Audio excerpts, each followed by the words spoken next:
Good morning and welcome. I am Joseph Fenty and I'll be your associate for the service of the Unitarian Universalist Fellowship of Charlotte County, otherwise known as, say it with me, UUFCC. That's right. As you've heard, we begin our service each week by singing an invitation to gather, even as we are scattered in many different places, and whether our sacred place will be virtual or live. I'd like to express my gratitude to Corey, Sue, French, and Tom, who are supporting technology this morning.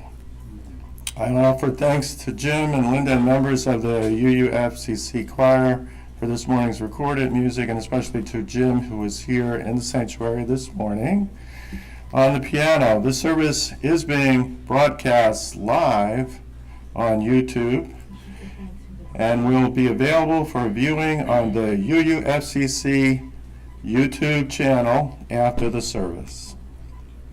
I'd like to remind you of a couple of simple procedures that will help our service and our broadcast run smoothly. To respect and protect everyone's privacy, is our practice only to use first names and, when helpful, last initials. For those of us virtually, you may wish to have a chalice or candle available for our chalice lighting ritual. For those of you here in the fellowship, and there are many of you here today, so glad to see this auditorium full again. When the service is over, please exit through the door to the patio, where I understand we will have coffee today. I think that is true. UUs are back, and we have our coffee. Everything is right in the world. If the step is challenging for you, please feel free to exit the way you came in through the double doors. Our socializing time will be on the patio outside. You are welcome here at UUFCC, no matter who you are, no matter where you come from, no matter your background or spiritual journey. We know you come here for different reasons: to find community, to seek your spiritual and personal truths, to ask questions, to nurture, to be nurtured, to explore new ideas. We come from different places, different religions, different beliefs, and different backgrounds. We trust you will find something you need here: comfort, connection, challenge, and love. And we hope you will find ways to help others. If you are new here, please stand or wave as you're comfortable so that we may welcome you. Anybody new? Everyone, welcome. Welcome, I'm glad you're here. Thanks for choosing to visit with us today. If you have not already, please take the opportunity to meet with our membership team following the service. Those are the folks that you met as you came in the building. If you are new at home and would like to learn more about the fellowship, you can email Mary Jane at office@uufcc.org or visit our website at uufcc.org. And wherever you are, we're glad you have chosen to spend your Sunday morning with us. Our service is a revered time, and the chalice is our important symbol. It is a reminder that we gather in community, in a safe community, in this community that we have created. This morning's chalice words are by Powell Davies. Until we draw together is the name of the title. What are we, any of us, but strangers and sojourners, forlornly wandering through the nighttime until we draw together and find meaning, the meaning of our lives in one another, dissolving our fears in each other's courage, making music together and lighting torches to guide us through the dark. May the light we kindle in our time together guide us once again through the dark and into the bright dawn of courage. You may come forward and light the chalice for us. Thank you very much. So please join me in reciting our affirmation. Love is the spirit of this fellowship, and service is its law. This is our aspiration, to dwell together in peace, to seek truth and love, and to help one another. I invite you now to light your home chalices or candles. Thank you.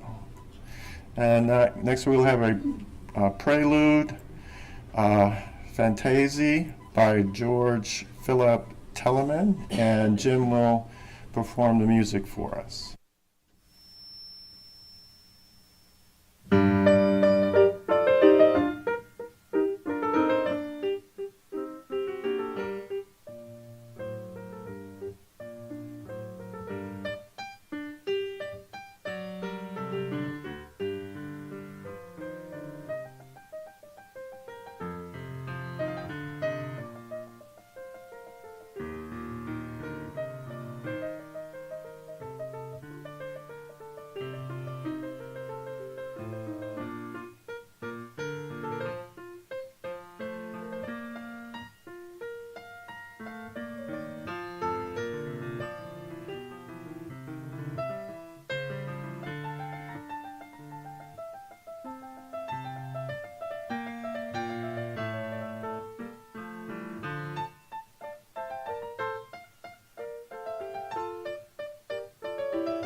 Thank you. Next, we will have Rev Kathy.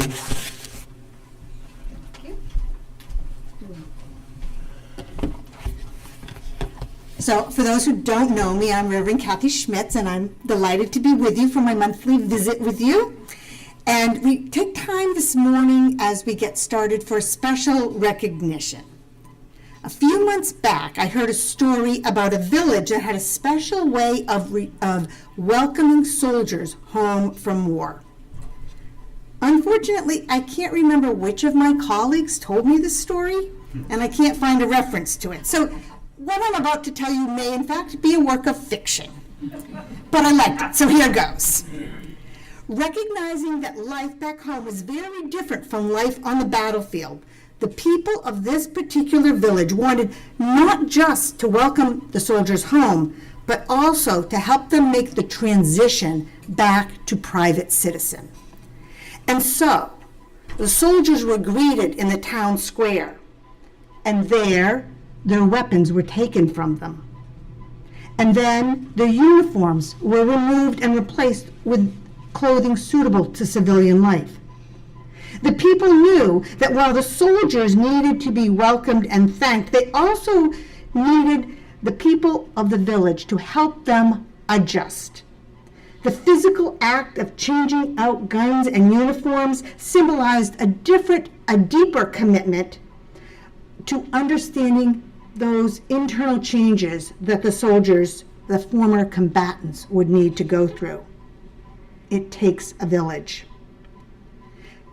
When I heard this story, I thought about the people who have served on your board of trustees during the pandemic.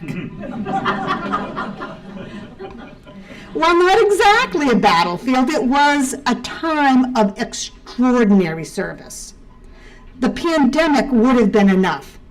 I've been in touch with colleagues across the country, and I can tell you that so many congregations have struggled mightily during this 2-year period. And in addition, here there were some other challenges, unexpected challenges brought on by conflict and change particular to this place, and undoubtedly exacerbated by the pandemic. Next week, you will have your annual meeting. You will elect new board members who will begin their service on April 1st. Thank yous will be said to other leaders and so many volunteers who have helped through this time. But today we take a moment to thank those who rose to the challenge of board leadership during this time. It's perfect timing, really. The restrictions of the pandemic are lightening. Yesterday we took time to recognize the losses of this period.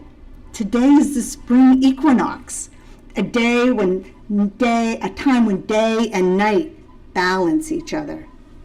The beginning of spring, which symbolizes new life. And so I'm going to ask the following people to stand in place and remain there, in place and standing if possible. If not, standing is not right for you today, then just give us a wave. So, not currently serving on the board, but having served in the last 2 years, Don Learman, Catherine Ferry, Mary Lou Proudfoot Kennedy, and Linda Quinn. Completing to their service to the board this month, Lori Douglas, Ted Z,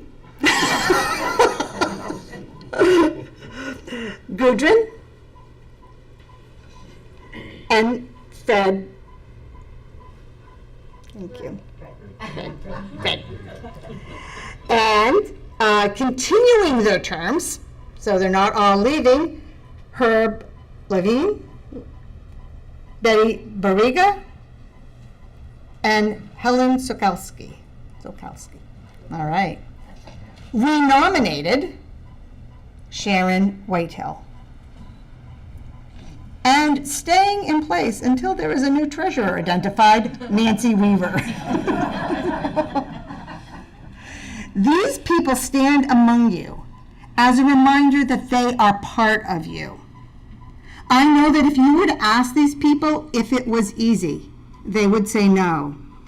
If you ask them if they made mistakes, they would say yes. But I also believe that mostly they would say that they have learned a lot and that the work was rewarding. So will you join me in a litany of thanks, joining in as you feel moved by adding "we thank you" to each Thank you. to each phrase that I say. So, for agreeing to serve. For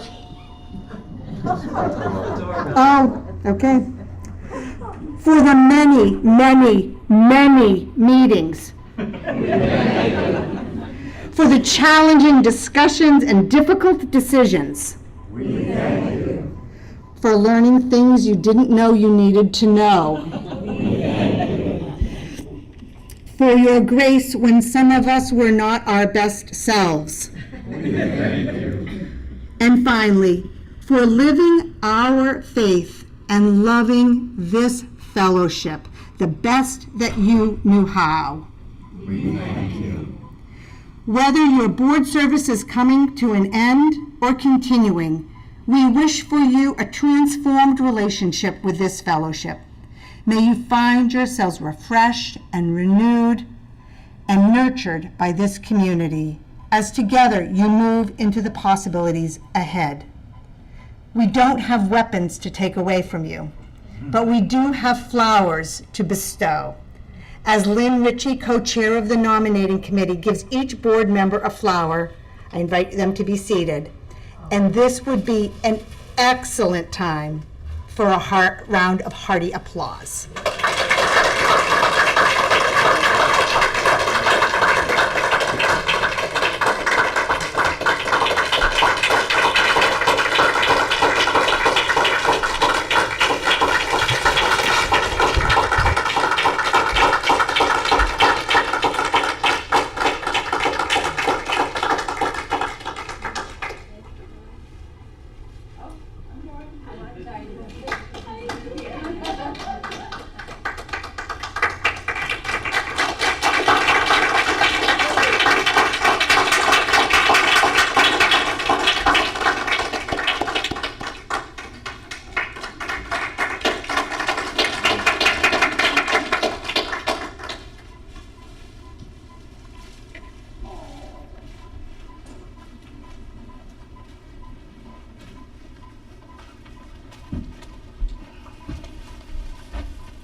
You warm our hearts. Thank you all. Just wanted to take a moment for a very important piece. If you would join me here, Reverend Kathy. This is for you. Oh, thank you. We have, from the board, from the lay leaders, from the congregation, from all of us, from our volunteers, from our families, we thank you for helping us through all this, for giving us time and treasure and everything that you've given us. I don't know how we would have done it without Reverend Kathy. Thank you.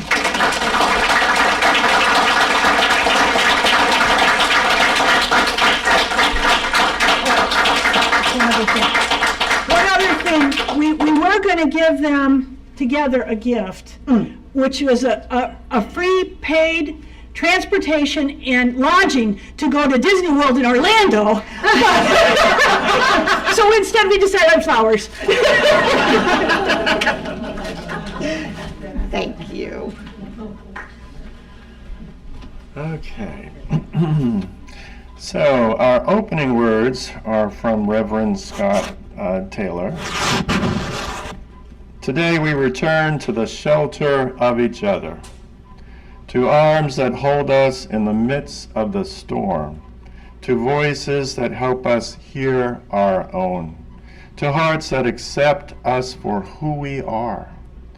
May we be for each other a source of safety and sending. May we offer each other both comfort and challenge. May this place of peace lead us to share peace with others. Let us begin. It is time for our Book of Life. Thank you so much for holding it onto it for us. Thank you. So we have a long tradition at UUFCC of sharing our joys and sorrows and milestones by entering them into the Book of Life.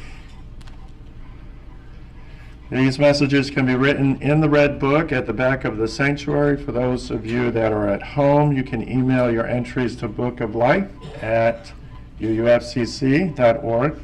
Messages should be sent no longer than Saturday prior to the service.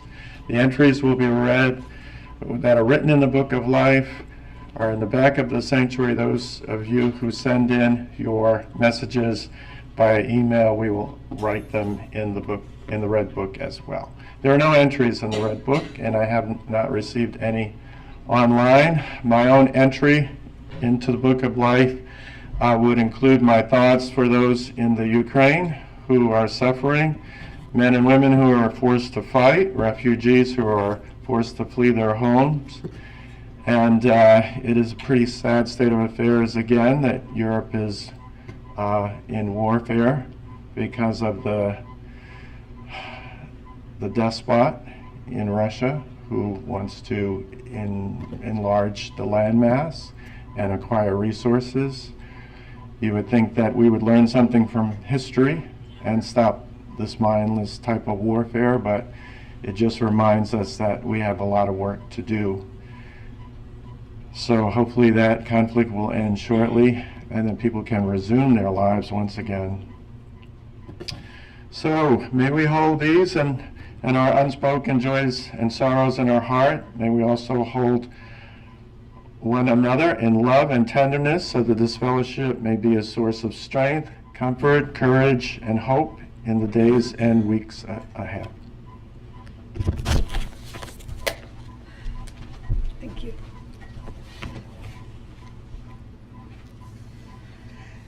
Building and inspired on what Joseph was just speaking about, my colleague, Reverend Rika Kaffel, has offered these words for meditation this morning.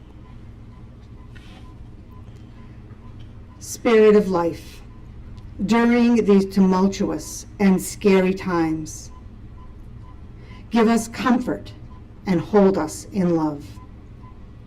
Hold in love all those who are affected by violence and oppression in all the different places around the world, in conflicts known and unknown to us, new or ongoing for unimaginable lengths of time. Hold in love those in danger, forced to flee, cold and scared, stuck on their journey to uncertainty. Hold in love all those who are startled and unsettled by the sensation of turning on the news and seeing people under attack who look just like them. And hold in love those for whom the sensation of seeing people who look just like them being brutalized is an ongoing reality, with them on most days, like a chronic, dull pain that never leaves. Hold in love those who in their shock mobilize to help, who show care and meet the situation with incredible generosity. And hold in love those who can't help but feeling stumped, witnessing this care, this generosity, this global response that is suddenly happening when it wasn't happening before. Hold in love all the children who long for safety, the mothers who cry in their inability to protect them, the fathers who bid their families goodbye, not knowing if they will ever see them again. Hold them in love regardless if we see their faces on the news or not. In every unraveling, there is an unveiling. And every unveiling holds the possibility of repairing, rebuilding, and reinventing. Hold us in love as we reinvent the world. May it be so, and blessed be. And let us take just a moment in shared silence.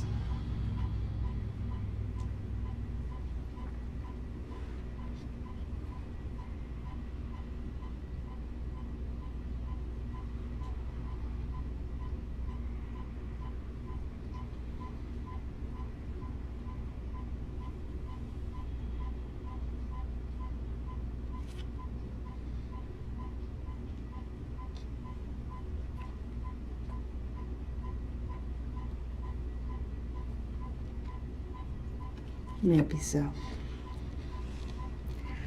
Our two recorded hymns this morning are actually gifts from other Unitarian Universalist congregations, which one of the things that's been nice about the pandemic is the ability to share resources with other congregations. So you'll hear from two other congregational choirs this morning. The first hymn, Here We Have Gathered, the tune comes from the 1500s and a collection known as the Geneva Psalter. The Geneva Psalter was a collection of metrical psalms put together by John Calvin to facilitate congregational singing. 30 years ago, a Unitarian Universalist singer and songwriter, Alicia Carpenter, wrote new words for this tune known as the Old 124th. I invite you to notice that the words, rather than lifting up praise or lament to a source outside ourselves, speaks of how we come together in community. May all who seek here find a kindly word. May all who speak here feel they have been heard. In our non-creedal tradition, the manner in which we gather matters greatly. Our hymn is number 360, Here We Have Gathered.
Why are you good, even when no one's watching?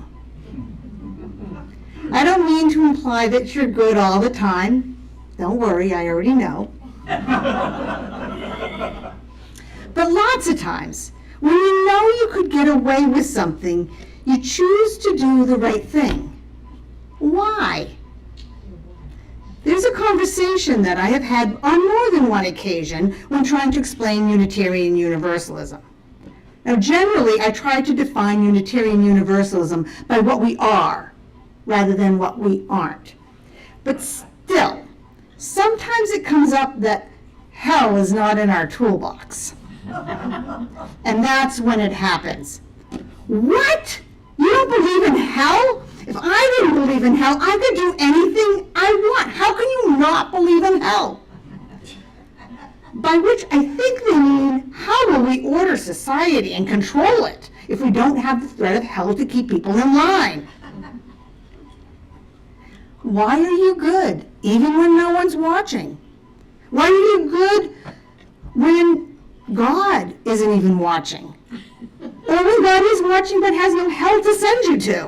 Or when there's no God to do the watching? Why are you good? My answers never seem to satisfy the people who need hell. Because it's the right thing to do? Because I find everything works better that way? Because I feel good when I do good?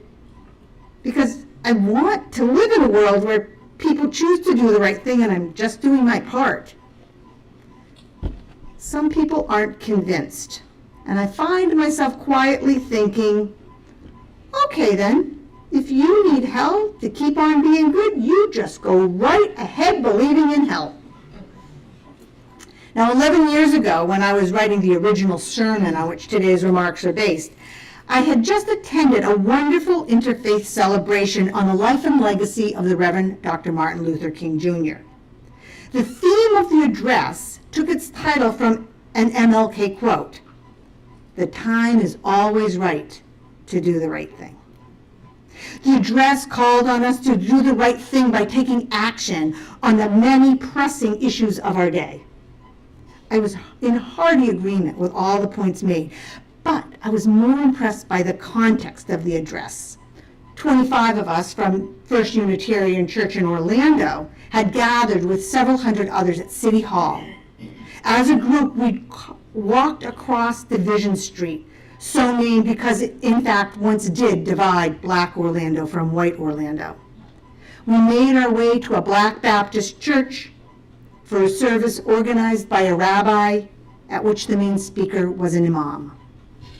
There was something I want to say enchanting about the whole thing. It renewed my faith in people and my faith that they can come together and understand that it really is always the right time to do the right thing. The sanctuary had a warm and welcoming feeling as we entered, but I left with an unexpected challenge. As we waited for the service to begin, I noticed prominently displayed were 4 spiritual principles of the congregation that we were visiting. Principles that excluded many of the evening's participants, including most Unitarian Universalists, excluded them from God's love and salvation. Now, I am a really great believer in theological translation, and I believe I'm good at it. But this list was a challenge. At risk of causing anyone trauma, I'm going to read the 4 principles to you. God loves you and has a wonderful plan for your life. Humanity is tainted by sin and therefore separated from God. As a result, we cannot know God's wonderful plan for our lives. Jesus Christ is the only provision for our sin. Through Jesus Christ, we can have our sins forgiven and restore a right relationship with God. We must place our faith in Jesus Christ as Savior in order to receive the gift of salvation and know God's wonderful plan for our life. As a minister who preaches and learns and pastors in a tradition that honors diverse religious understandings and many spiritual paths, this was a real challenge. Rather than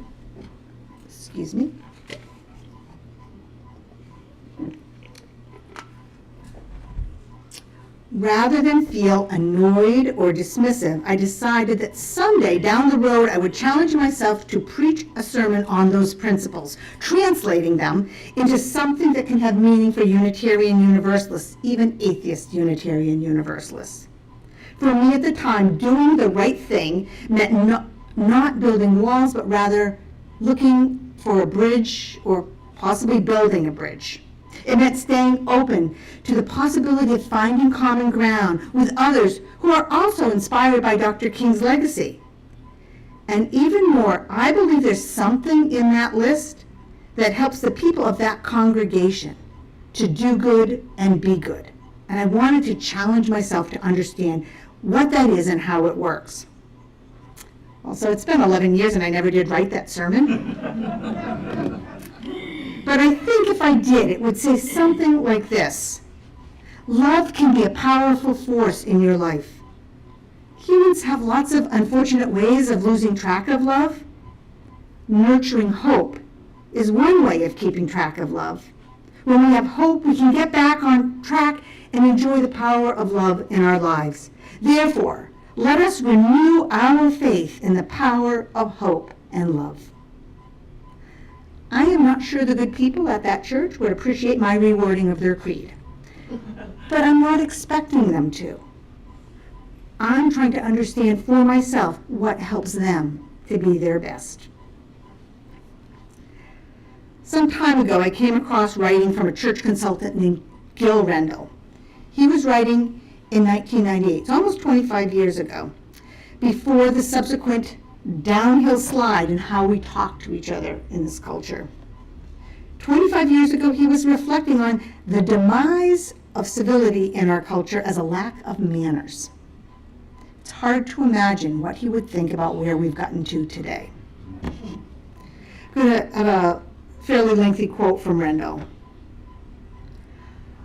A philosopher and former university president was both accurate and helpful when he identified the demise of civility in our society as a lack of manners. He was clear to point out that manners are more than about simple, polite behaviors. Quoting John Fletcher Moulton, he identified 3 domains of human interaction. 3 domains. Now he's talking about Moulton. 75 years ago, Lord Moulton, a noted English judge, spoke on the subject of law and manners. He divided the action into 3 domains. The first is the domain of law, where, he said, our actions are prescribed by laws binding us upon which we must be obeyed. The other extreme is the domain of free choice, which, he said, includes all those actions to which we claim complete freedom. And in between law and freedom, in between, Lord Moulton identified a domain in which our actions are not determined by law, but in which we are not free to behave in any way we choose. Lord Moulton considered the area lying between law and pure personal preference to be the domain of obedience to the unenforceable. The domain of obedience to the unenforceable. The domain between law and free choice, he called that of manners.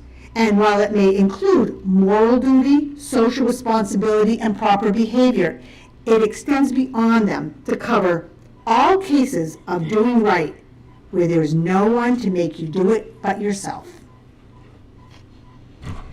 I think that obedience to the unenforceable is a great phrase.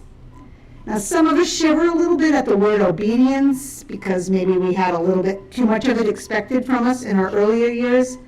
And yet, I expect for many of you, like me, not much of my time is spent feeling constrained by the law. I am not continually tempted to do things that break the law. Nor do I spend a lot of time really feeling that I can do absolutely anything and that there are no restrictions. My choices and actions almost always exist in a context. So most of the time, I am my own enforcer. It is me who chooses obedience to the unenforceable. What I will do is influenced by many factors, including the impact I might have on those around me, total strangers, communities on the earth. My choices are influenced by my desire to be in right relationship with others. So think about it for a moment. What about you? What influences your choices and actions? Notice as you go through the week, perhaps. Why did you make that choice or this choice? For me, sometimes my own internal compass helps me decide. Sometimes the understandings and promises I have made with others direct me. The word in Unitarian Universalist circles for this kind of understanding and promise is covenant. There are all kinds of covenants. Congregations have covenants. Sometimes boards and committees and small groups have covenants. The congregations of the broader Unitarian Universalist Association have a covenant. We don't always see it, but it's the preamble to our Unitarian Universalist Association principles. It says, we, the member congregations of the Unitarian Universalist Association, covenant to affirm and promote. And then it lists the principles. Those principles are our covenant. It's important to remember that contracts are different from covenants. Contracts are protective. They say, if you do this, then that will happen. If you don't do that, this other thing will happen. Contracts are in the domain of law that Lord Moulton was talking about. Covenants, on the other hand, are not contracts. Rather than being protective, covenants are about possibilities. It says, how can I help you be all that you can be? And how can you help me to do the same? The equal marriage struggle over the last 2 decades has made us aware that there are over 1,000 rights and responsibilities that come implicitly with marriage that is embedded in our legal system. Most of us are not focused on that as we plan our weddings. Those rights and responsibilities gain attention when people cannot access them, as was previously the case for same-sex couples.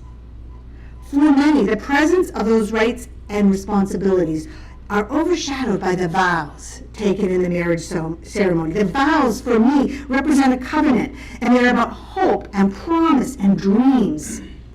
When helping to plan a wedding, give a couple a number of options, sample vows. They can also write their own. But one that gets chosen a lot reads this way: I choose you in the presence of this community. I promise to love you, to remain honest and faithful to you, to be available for you when you are in grief and when you are filled with happiness. I promise to challenge you always, to support and nurture you, and to be receptive to the gift of your love. I love you with all of my heart, and I will love you the rest of my life. Those vows are not generally enforced by law. But for a couple whose wedding includes a marriage certificate, those thousands of other rights and responsibilities will be.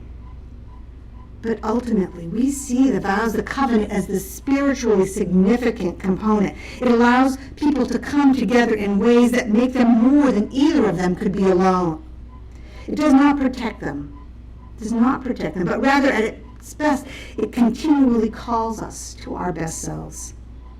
Having a covenant is one way to get everyone on the same page in terms of what they can expect when they come into a group. That's why they're used in congregational settings. Covenants help people create environments in which people are called to their best selves. It helps everyone know what is hoped for in this particular group, whatever the group or relationship is. It helps them know what they can expect if they choose to be part of it.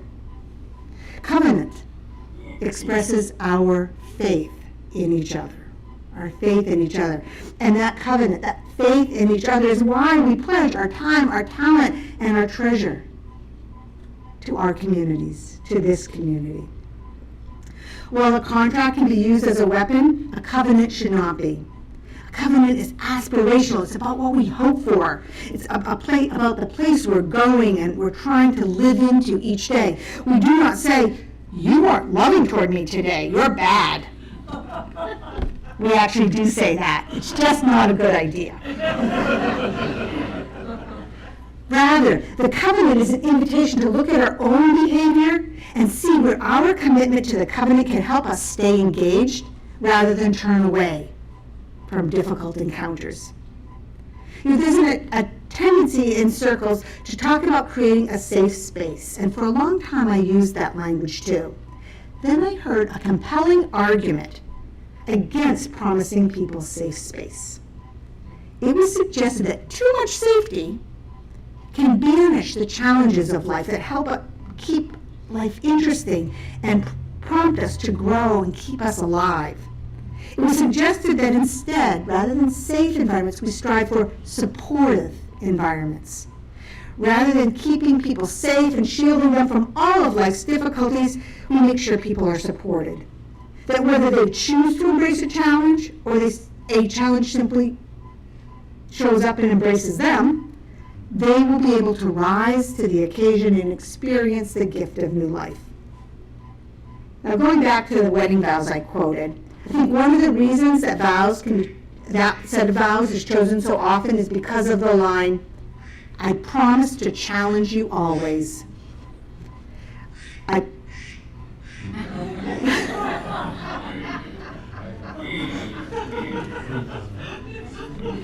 I promise to challenge you always, and to support and to nurture you. There's often a snicker in the crowd from those gathered at the wedding when they hear the word challenge, especially if they know the couple's relationship already. And after the word love, I actually think that challenge is probably the next most remembered word. I think it makes a nice model for all of our relationships. What if in congregational life we said, "I promise to love you. I promise to challenge you always and to nurture and support you." We come together not because of doctrine, but because of covenants often unspoken. In deciding to be part of a congregation, we are freely choosing to bring ourselves into relationship with other people. We are increasing our opportunity to understand more deeply and to live into that domain described as obedience to the unenforceable. Here in this supportive community, we have the opportunity to become better human beings, to do good and be good, to create stronger community, and then to take what we have found out into our lives and into the community, and there to become a blessing to the world. May it be so.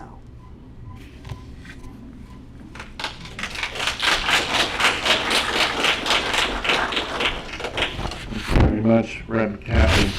So next we will have a musical selection. Jim will play Andante by Salim Pemgren.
Hey, thank you, Jim. Jim, did I get the name of that song right?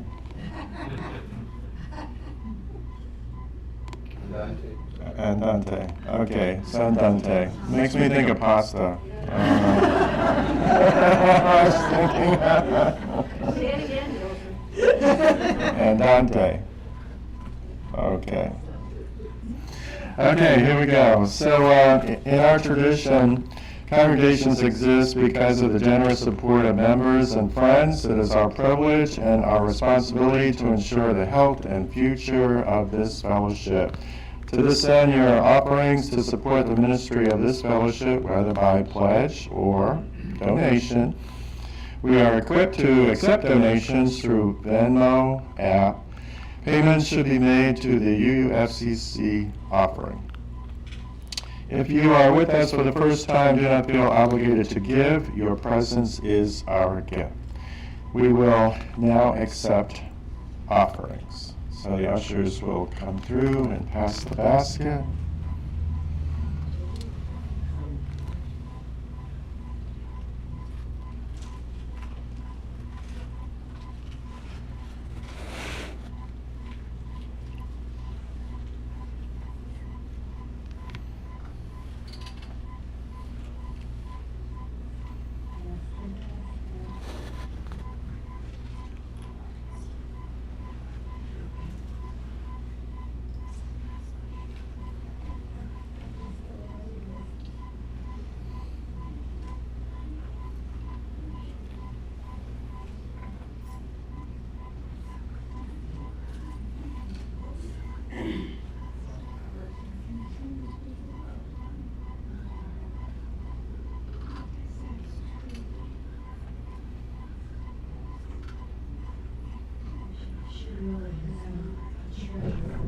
Okay, the ushers can come forward.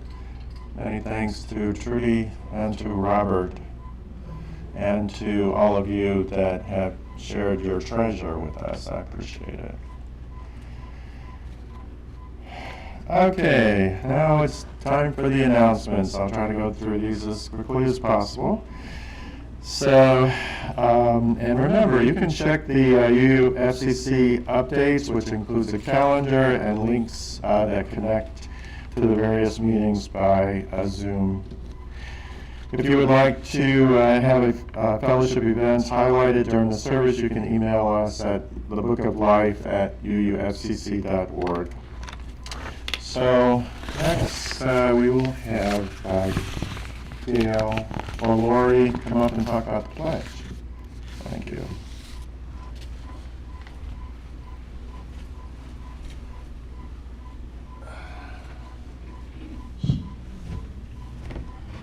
It's everybody's favorite time. My name is Lori Douglas. I was asked to speak to you about the pledge drive for 5 minutes. Time to groan. Very good. The good news is that it won't be that long. And what funny you mentioned that, my next sentence says, I come to you not only as the president of the Board of Trustees for 11 more days, but as a member of our beloved community. We're currently in the midst of celebrating and grieving the lives of those we lost. In so doing, we are reminded of all of those that came before us in this past 50-some years, who held up our beliefs, who spoke out, who weathered many storms, and who supported our fellowship in time and treasure, for their own well-being, for the community at large, and for us, so that we could follow and be here today. We are rising in hope and spirit and energy. It is our turn. We have weathered many storms and are rising again as they did. I speak for myself, for you who have put in so much effort into this process, and for those who are on the verge of wholeheartedly committing, and for those who have not yet reached our doors. We have hopes, we have ambitions, we have plans for this beloved community to support ourselves, our families, our friends, and our world. We want to remain a safe haven with challenges. Thank you. And a beacon for others, for the voice that cries out to be heard amidst a crowd filled with apathy, rejection, and hate. We wish to be that hand of acceptance, the voice of compassion, and the community of courage that will gather others to uphold rights and justice. We also wish to be comforted and to be held, to follow those with deep wisdom, to lead with enthusiasm, and to laugh and play in a place of safety and challenges. We wish to rest with peace, knowing others will be there to pick up the gauntlet when we need a break or when we are no longer able.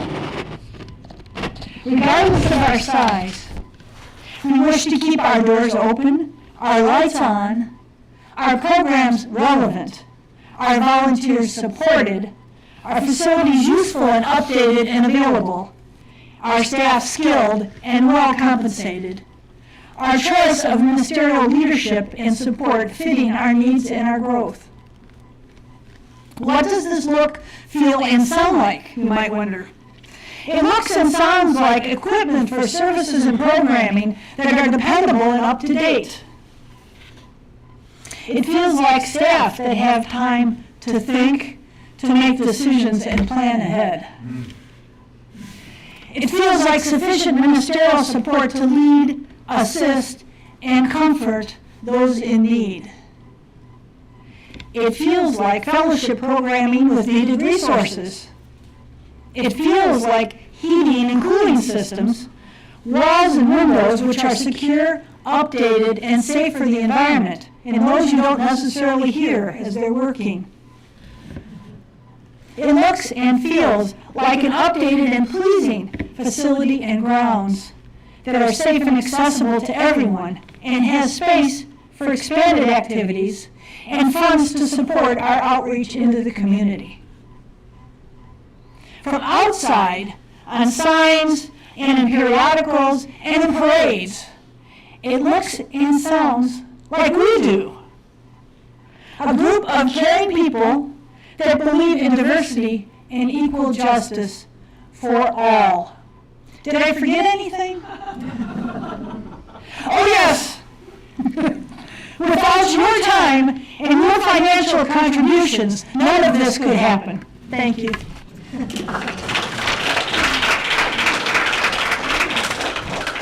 Thanks, Lori. So we have a few announcements. There is a Widening Our Welcome workshop scheduled for March 19th at 10.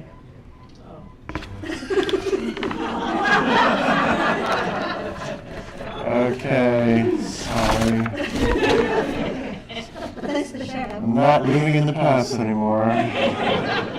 Let's move forward. There's an invitation to healing conversations. Now this one is in the future. Thursday afternoon starting at April 21st, going through May 26th. Tentative time is 1 to 2:30 p.m. You can contact Lori Douglas for more information. There have been changes to the COVID requirements. Please check the updates. There's new information about the worship service, small groups, socializing. So be sure to check that. There is an annual meeting coming up on March 27th. This is an in-person meeting. Next Sunday, exactly. Freshmen will be served. And please come. We need a quorum, and we need your presence in the building if you are capable of doing that. There is a yard sale planned for the social hall on April 2nd, and I believe Allison is organizing that. She has a clipboard in her hand, so make sure you see her. Do whatever she says. That's really important. And if you have a bicycle to donate, please make the Immigration Justice Committee aware of that. You can send an email, or they will come and pick up your bicycle at this facility. So all bikes new or used are needed for Immokalee families. Oops. And one more. Saturday, April 16th at 4 p.m., there's a meet and greet of the Charlotte County School Board candidates. So, right here. Yeah, so make sure that you come and you meet them. Okay, and we do have birthdays this month. Trudy, you have a birthday, or you had a birthday May 2nd, so I'm sorry, March 2nd. See, I can't live in the past, it all has to be the future now. I'm going to translate everything into the future. Marty had a birthday this month. Debbie Conrad, Debbie's here. Oh, she's not here. Betty Mumford, Ken Brennan, Ken, is out there. Myra Charney, or Cherry, she had a birthday as well. On my list too, last month I meant to mention this, Charles Darwin had a birthday on February 12th. And he's the very reason that I'm UU, because at the UU in Ann Arbor, they were having a workshop about a book called The Beak of the Finch, and I said, wow, this is cool. So I started attending, and that's how I became a UU person. Albert Einstein was born this month, March 14th. He's the greatest physicist of all time, theory of relativity, theory of quantum theory. And we also have Jane Goodall. Her birthday is coming up actually in April 3rd. She's a famous English primatologist. So lots of birthdays. We celebrate these birthdays. Thank you for being born. Okay, so next we will have a selection, musical selection, and it's hymn number 705. 131? Is it 131?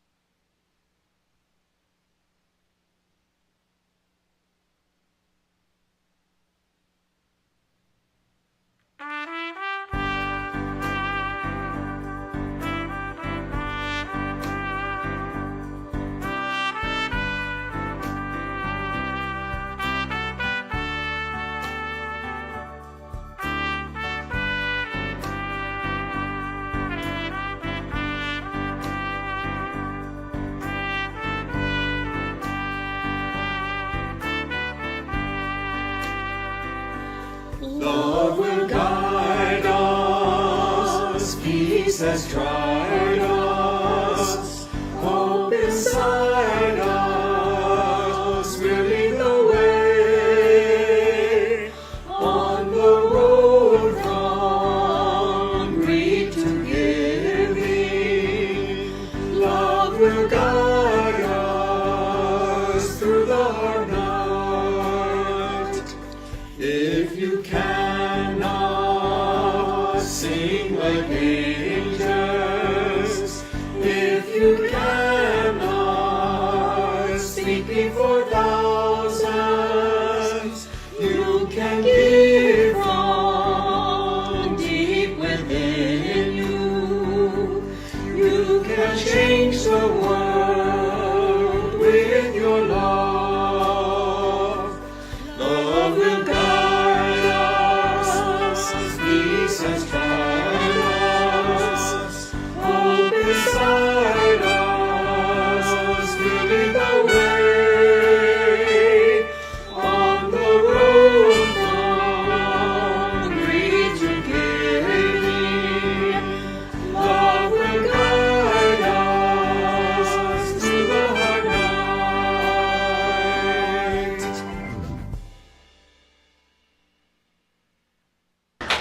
Good job, good job. Okay, our closing words come from the early Universalist minister, Hosea Ballou. If we agree in love, there is no disagreement that can do us any injury. But if we do not, no other agreement can do us any good. Let us endeavor to keep the unity of the Spirit and the bonds of peace. And now, please join me in our traditional recitation. Would you mind extinguishing the chalice for me? Thank you so much.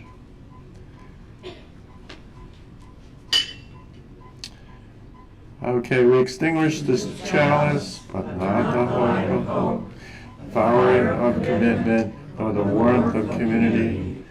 May those ideals shine in our lives and warm our hearts until we meet again. Go now in peace. Okay, so following our musical selection, those of you who would like are invited to stay for a social time on the patio. Thank you, and go in peace.